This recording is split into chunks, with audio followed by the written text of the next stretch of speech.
Hello, welcome to today's podcast where I'm talking to Vicky Lowe, who's a youth fairy. Vicky helps children, youths and young adults using hypnotherapy and psychotherapy. We also discuss the benefits of having a dog during therapy and also how that dog may benefit. Morning Vicky and welcome to the Canine Wellness Room. Thanks for having me. How are you today? Good, thank you. How are you? I'm very good, thank you. Today I wondered if we could just really touch upon what it is you do and how that links back to what I do, because we definitely have some affinities going on between us. If you'd like to tell us a little bit about what you do, and because you're obviously a youth fairy, what does that involve? What is a youth fairy?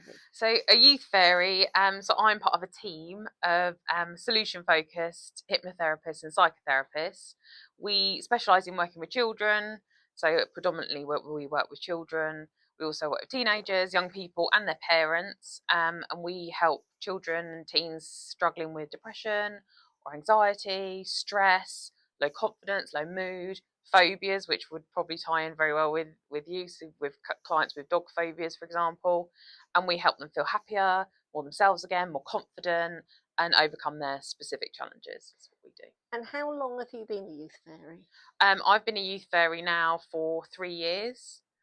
So I work from home in my home therapy room, for the last 3 years with kids and parents. And what led you to that path? At what point do you think, well, I'd like to work with children and become a youth fairy? So I've got a background in bereavement care. So I worked in the funeral trade for 12 years, supported lots of families and children through their grief journeys. From a personal perspective, I struggled with my own mental health when I was younger, with depression, anxiety, took various antidepressants, etc. And as almost a last ditch attempt, decided to try hypnotherapy to support myself. Very skeptical at first, thought, oh, this isn't going to work for me. Went anyway, changed my life, if I'm honest. Changed my life for the better. No longer take medication. Obviously, I'm far happier than I ever used to be. And from there, decided to train and help support other young people. Because actually, I thought if I got help a bit younger than I was when I was struggling with my mental well-being, I probably wouldn't have been in that place when I was sort of in my late teens, early 20s. What is the approach then with youth fairies? How do you approach it? What are the therapies you're doing? So we offer a solution focused approach to therapy. So it's very different from traditional, I guess, child counselling and therapies. So we're more solution focused in the fact that we look towards a more positive future, a more positive outcome to our problems, rather than sitting and dwelling and overlooking and going over the problem. Because if you think about it, we can't change the past, we can't change what's happened to us, and dwelling and talking about the problem excessively rarely brings solution. So it's about looking forward from how we're feeling at the moment to how we want to be feeling and the steps we can take then to achieve those things. And is that just through hypnotherapy, or do you do any other therapies? Or yes, how does that all work? We offer clinical hypnotherapy and psychotherapy. So we're a combination of solution-focused talk therapy paired with clinical hypnosis is the way our sessions are sort of formatted and work. So it's that guided relaxation element at the end. And what children sort of will either close in, won't they, or they'll absorb. Yeah. So I'm assuming you kind of open children up. Yeah, I mean, children are often quite receptive to a lot of things, and it's about building rapport, especially with children. When they first meet you, you're a stranger at the end of the day. They don't know you, they don't know if they can trust you. Our sessions are always confidential, so they have that autonomy over what's been said. That's not fed back generally to their parents or caregivers routinely. Obviously, for safeguarding concerns and things, that's slightly different. That confidentiality is different. But generally, they have that confidential space that they can explore whatever they want to explore, and we work towards their goals. So we're child led, so we don't focus necessarily on what the parent wants. Usually the parent and the child's goals are very similar, or if not the same, but we work towards what the child wants to get out of therapy. And you explain to them, don't you, things like how the brain works? Yeah, so a lot of what we do is based on neuroscience. So within a session with a child, from 5 or 6 up, we always talk about how the brain works in relation to their well-being. So whether that be how anxiety is created in the brain, how phobias are created in the brain, how our previous patterns of behaviour are there, where they're stored, and our stress bucket, and how that affects our well-being and our mood, and therefore our feelings and behaviours as well. Tying that back in then to kind of what I do, obviously I see lots of dogs that are stressed, etc. Yeah. But I know when we've spoken and chatted before, you've talked about how animals really, really help children. Yeah, massively. So, I mean, animals help us generally with lots of things, whether we're young or older. I mean, they get us physically active, especially dogs, in comparison to things like small pets like rabbits and things. But dogs need walking. You know, it gets us physically active. Yep. It helps us in our mental well-being. It helps comfort us. It brings up companionship. And it gives that daily routine as well, you know, especially with a dog. Dogs require, you know, walking, feeding, or caring in some way every day. And that brings a routine and a sense of calm and control into our lives. So I wonder, I mean, I guess for dogs, does that constant routine support dogs' mental well-being as well as ours? It can do, because obviously dogs take on all our stresses and strains. So yes, dogs do quite like routine. If you watch a dog in its natural environment, there is a sort of rhythm of life that goes on with them, and that is that routine. And there are certain points of the day where their hormones will change and all that type of thing. So that's that they have to link into that. The other thing, of course, is dogs most dogs like human company. You'll have the dogs on the street that aren't used to humans, and therefore they have the fight or flight type response, because that's what we all have when we're scared. But most dogs, particularly ones that been brought up since puppies, are domesticated, and they want to please. So whatever routine we'll put them in, they will try and adjust to that anyway. And they get benefit from relationships with people, because obviously they like touch. Touch is the highest form of praise you can ever give a dog, and they like that touch. I think from my point of view, listening, I think children obviously like touch as well. Dogs are nice to touch and feel and all that sort of thing. Yeah. And dogs like that feeling as well. But it's whether they are picking up the anxieties from a child. So sometimes that could manifest in anxiety in a dog. Now they will carry that, and they're not going to, their behaviour's not going to become awful or anything. But I think people sometimes forget we use our animals to help us, but then we need to help our animals back, because they become a consequence of what we're doing. Their behaviours become a consequence of that.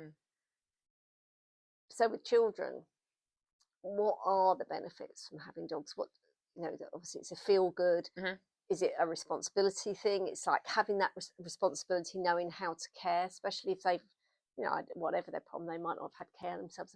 They might have been carers and find caring completely. Yeah, I think children, dogs and children, they benefit from each other greatly. For children, it can help things like ease separation anxiety. When mum or dad or their primary caregiver's not there, their dog will be there. So it can ease that separation anxiety. It can help build their confidence. So they can care for something. They're good at that thing, and their self-esteem can grow from doing that. I think it also teaches children responsibility. So they've got to care for this dog or this puppy. They've got to feed them, and they've got to walk them, and they've got to do all these routines that is going to be beneficial to the dog, but also teaches them responsibility and gives them some ownership of what they're doing there. And I think as well, things like dogs are great to talk to. I know dogs don't talk back to us, and I would love that. It's giving them a best friend almost, isn't it? Something they can talk to and tell all their woes and all their thoughts and all their thinking. The dog's not going to do anything with that other than go, "You're lovely." Yeah, you're lovely. Absolutely. And dogs, as much as we'd love them to talk back, and I would absolutely love that from my dog. But even as adults, if you think, you talk to your dog, I talk to my dog all the time. And for children, they can talk to them. Yeah, they can talk to them about their problems, but they can also talk to them about what's been great at school, or what they're really proud of, or what they've achieved today. And actually, that dog's not going to share that with anybody. It's confidential. And also, the dogs don't judge them, or there's no sort of consequence of talking to a dog in comparison to talking to a grown-up about something. They, grown-ups often want to offer solutions straight away rather than, you know, the child being able to talk to someone that's not going to offer that solution, and then maybe come up with their own solution to their problem anyway. Yeah, which is a great way forward for them, isn't Yeah, it? absolutely. Because to own that is going to make them feel so much more confident. Yeah, absolutely. And you're more likely, you know, if you've got a problem that you then come up with the solution yourself, you're more likely to then follow through and do that thing, do that goal you've set yourself, in comparison to someone else telling you what to do, because our brains don't really like being told what to do, if I'm totally honest, and tend to push back. You know, the amygdala of the brain will push back and go, nah, I don't really want to do that, or tell you a million reasons why it's not a good idea. Yeah. In comparison to if you come up with the goal yourself, you're more likely to do it. I know before you've talked about there's a lot of benefits as well for adults or teenagers. What kind of benefits are you seeing for that? So I mean, overall, I guess for older people, parents, teenagers, and young people, but more as we get older, the health benefits for owning pets, including dogs, are massive. So for people sort of over 65, they generally visit the doctor 30% less than people figure, that don't own pets. Yeah, absolutely. Pet owners generally are less likely to suffer with things like depression and anxiety than those that don't own any pets. And obviously we're talking about dogs here generally, but this kind of covers a broad spectrum of any pet. It could be cats or small animals. They tend to have lower blood pressure, which then can lead on to obviously heart problems and things like that. With the raised blood pressure can lead to heart problems. So they tend to have less side effects from having high blood pressure. Because I guess they're getting more exercise. Yeah. And it's back to the same thing with children, isn't it? It's a company thing. So, yeah, absolutely. You've got a lot of older people that just live on their own. Yeah. I've got to that stage, a family's moved away or they don't have any family, they live on their own, and then they just get that comfort from a dog. So then they also get the physical benefit from walking that dog. Yeah. And that will take them out to socialise. Yeah, absolutely. You go out, you know, how many times, you know, I know when I walk my dog, you know, you go past someone in the street or at the park or wherever with a dog or just walking, you know, you're always going to say hello to each other generally. You might stop and have a chat about your dog or about the weather or things like that. And how many people do you meet that come up and go, oh, hello, and they know your dog's name. They haven't got a clue what your name is, because we all remember pets' names. Yeah, absolutely. And the amount of times even my husband will come back from a walk and I'll go, how was your walk? And he'd be like, oh, I met, you know, so-and-so's mum or so-and-so's owner, and has no idea what the human is called. It's just always by the dog. You know, meeting new people is a big part of our well-being. You know, as people, you know, we're better as a tribe than we are as individuals. So actually interacting positively with each other and other human beings is really important. So I wonder, you know, for you and what you do you think, you know, say like your in-person classes, dog training, you know, I've attended at personally with my dog, but I wonder how they are beneficial in comparison to, say, looking at online tutorials at home alone. The thing with your online tutorials or courses, you get, you know, you watch any video and it can be tweaked to look really, really good. Yeah. With the exception of my podcasts, which are just so natural. No, seriously. But when you're doing online, you know, I have had people say, well, why would I pay for training when I can go and watch, you know, one of the famous dog trainers? Yeah, I mean, good question. And you're like, well, you can go look at them, but what you're actually seeing is a 30-second slot of something of a dog that was doing 6 weeks ago that they've probably worked on every day for an hour until they get to the point where that dog's really good. And some dogs will, you've seen it in training where I've taken dogs and they like playing up, I take them, they're good as gold for me. Yeah, absolutely. I hand them back to the owner because I give a different energy. I've got a different approach. But owners then go very soft on their dogs, you know, like, oh, I don't totally, I'll carry on doing what I was doing. And they carry on with an untrained dog. Yeah. But I think the benefit for classes is actually something I'm seeing really works well at the moment is people that come for one-to-ones. So they learn the basics, because people come to a class and they get, you know, they're completely intimidated. Yeah, they're nervous sometimes. Yeah, because they think it's a competition. You're not there to compete. Dogs are exactly the same as people. Yeah. They learn in their own time, and you have to just work with them in their way, in their method, at their own time. So very young puppies, classes are brilliant for, because they are sponges. So they'll learn it the way you teach them for day one. So I don't teach dogs in my class. I tutor their trainer, which is their owner. Their owner, yeah. So that's who I'm teaching, Mhm. how to actually train your dog. Yeah, so you're Because- teaching the owner how to train their dog at Yeah, home, aren't you, really? I'm giving them the tools to have To do a that. well-mannered, well-trained dog. And Yeah. it's up to them how far they want to take that, if they want to focus into just certain bits of it. Because you hear people say, oh, so-and-so hasn't got a perfectly trained dog. You hear it about other trainers. Oh, you haven't got a perfectly trained dog. What's a perfectly trained dog? We all have a different bar as to what we think is a well-trained dog. Yeah. So long as the dog's polite, quite social, will do things, you know, not get themselves into harm, other dogs into harm, people into harm. Most people, that's what they want. They don't want a dog that pulls. Everyone says, I don't want a dog that pulls, and I want a dog that comes back to me. Yeah.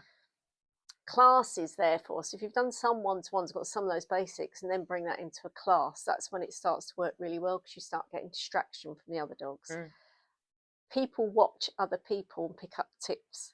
It becomes a community they can share. Well, I'm trying this. What did you do to do that?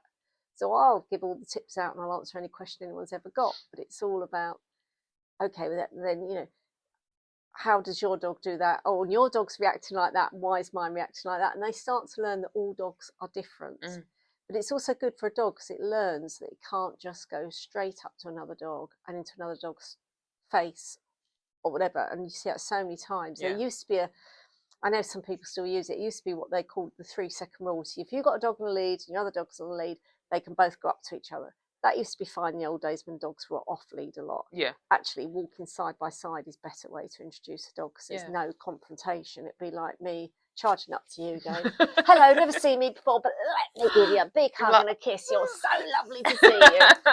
And you're probably just going to melt down and go, oh my God, I'm either going to punch you my or fight-flight response would go off the chart with a stranger. Absolutely. I'm going to hit you or I'm off. And run away, yeah. And it's the same reaction with the dog. Yeah. But they do, and the reason it's 3 seconds is because a dog takes about 3 seconds to work out what it is you want.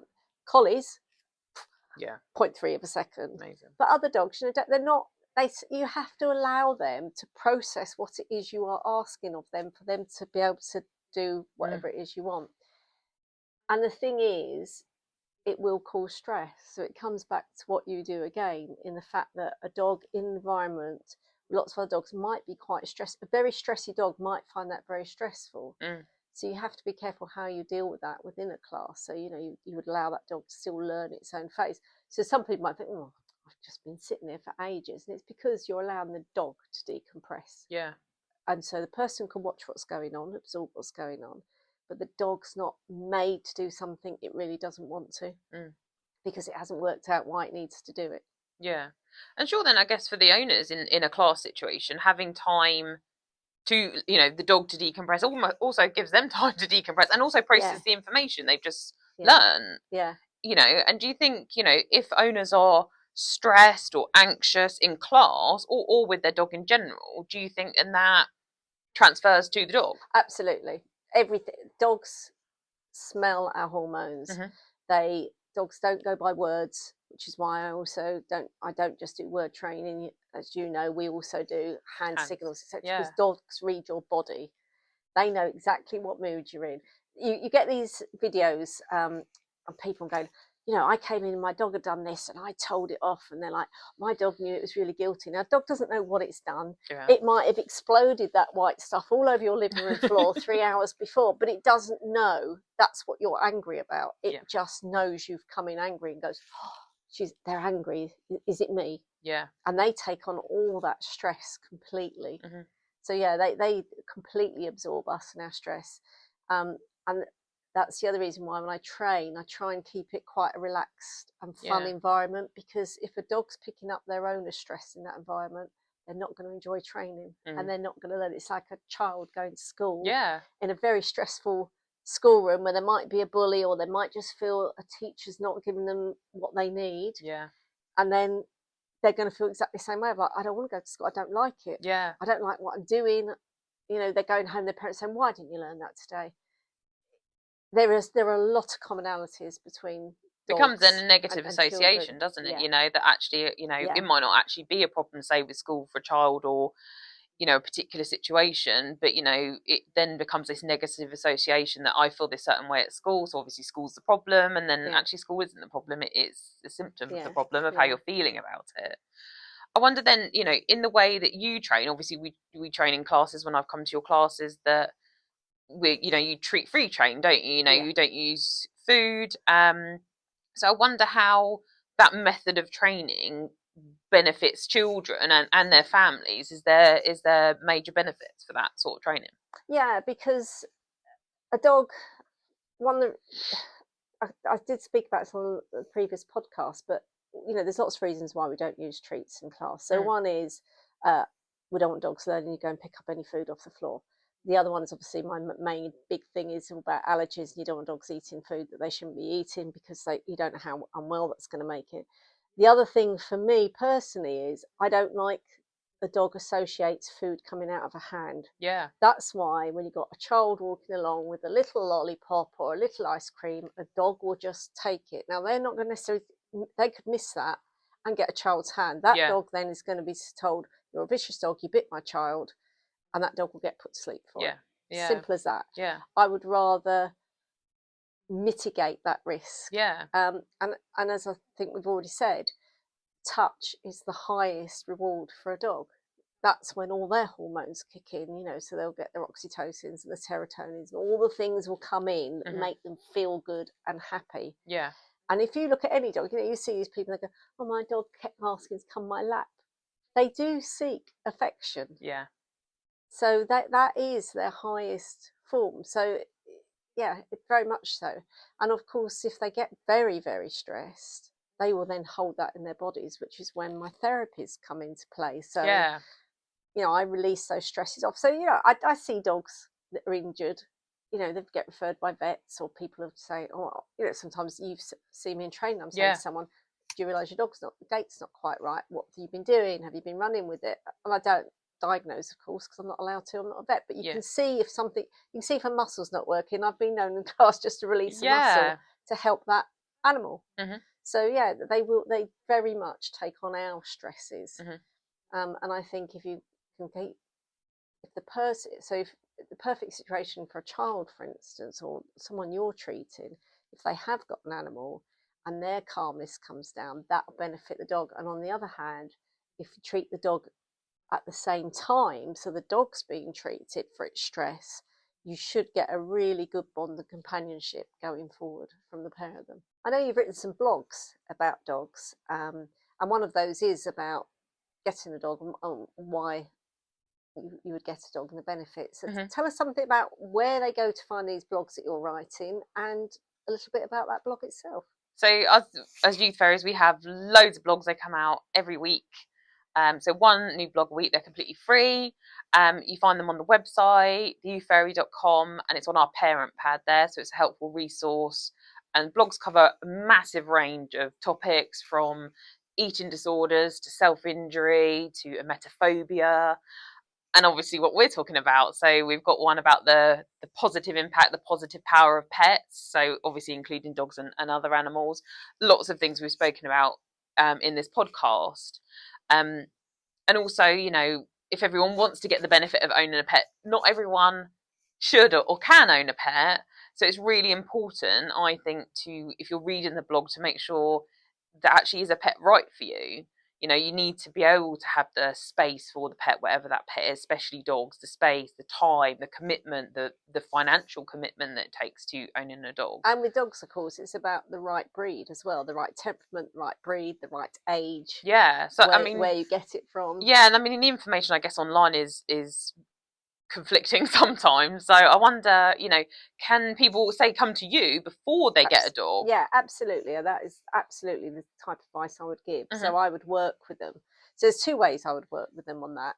If they were coming from your angle, from what you do, and rang me up and said, will you talk to me? I would sit down with them and kind of say, well, what's your lifestyle? And then we could talk about what sort of dog, have they got allergies? Do they need, all dogs actually do have dander, but there's some that's less.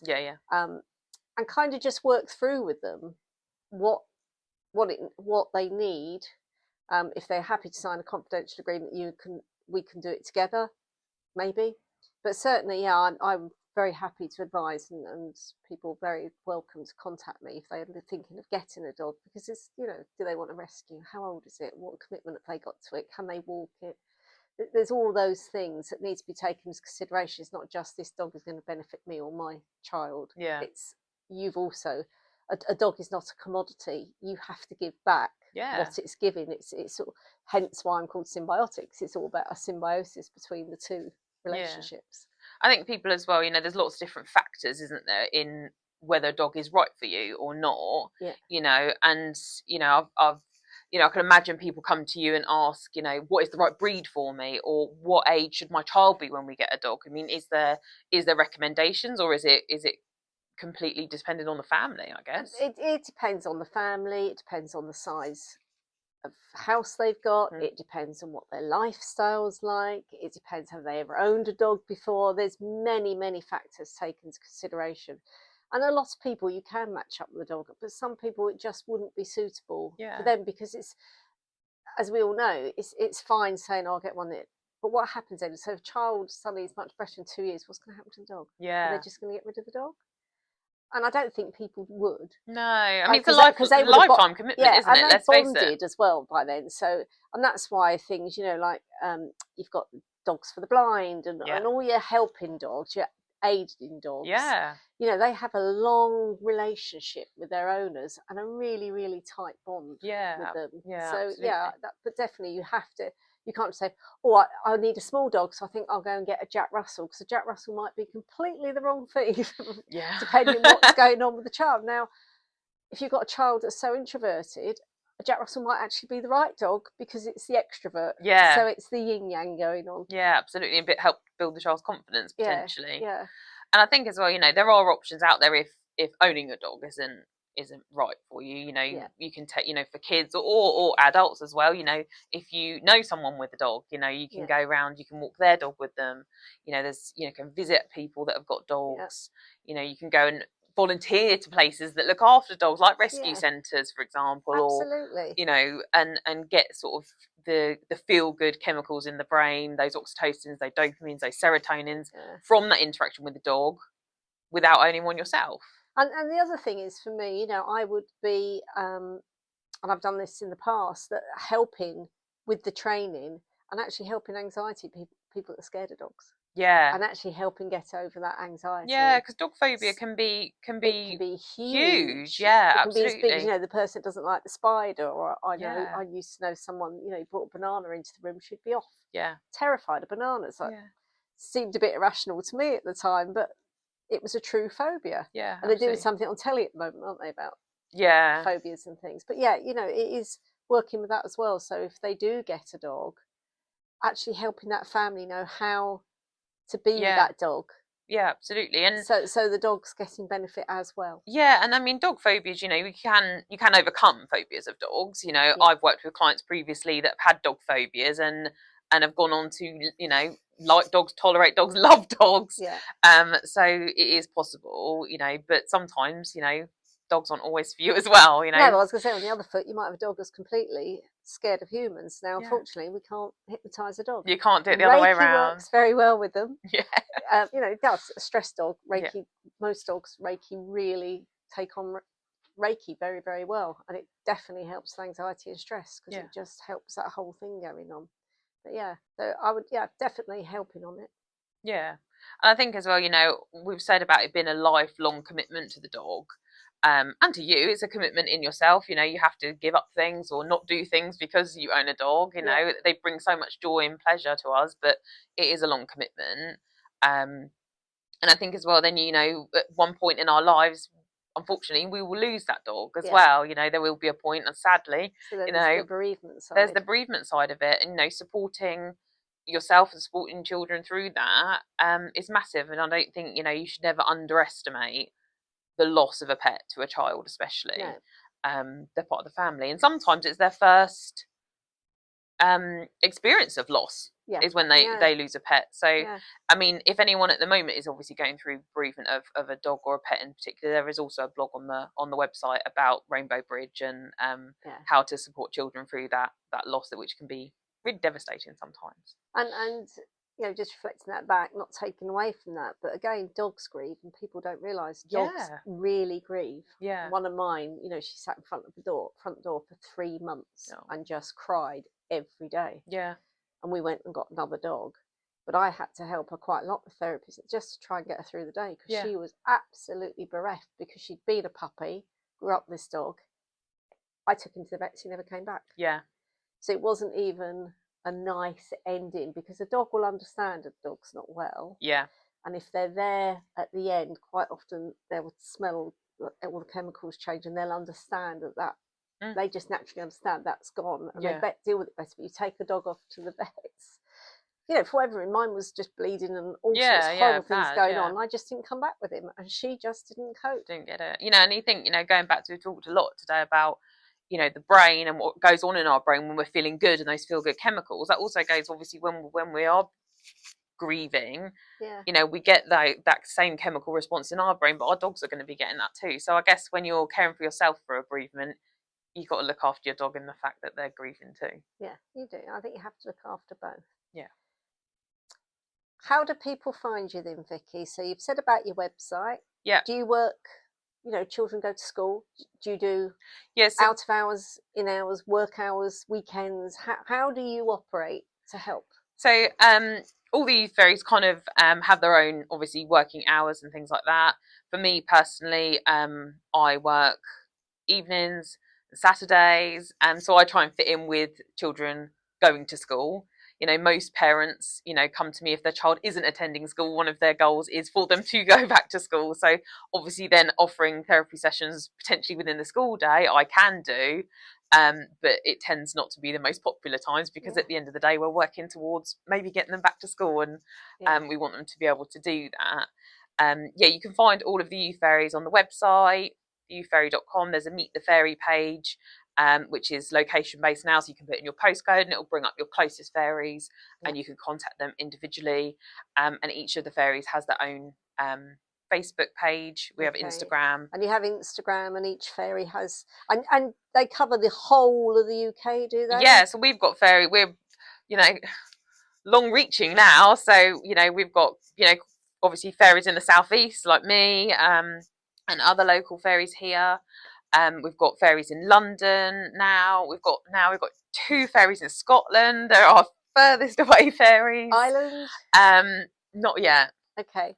Hopefully soon. So someone might be really interested in the work and want to join the fairies. Yeah, absolutely. If someone's interested in becoming a youth fairy, there is a Becoming the Youth Fairy page on the website. Tells you all about what we do, how you become a youth fairy, how to apply to become a youth fairy as well. So there is the option, if you need help, there's the blogs. If you want personal one-to-one therapy, you can pick a fairy and meet a fairy. We offer school programs, so we go into schools and work with schools.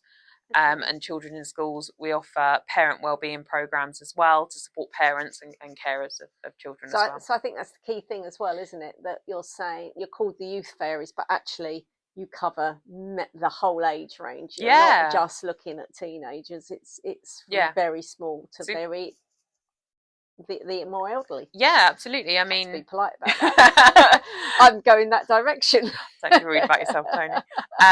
So I guess my youngest clients have been 5 and 6 years old, and my oldest clients have been in their 70s, and everything and everyone in between. So is there any age you're not allowed to work with? We don't work with very, very young children, probably under 5, 6 generally.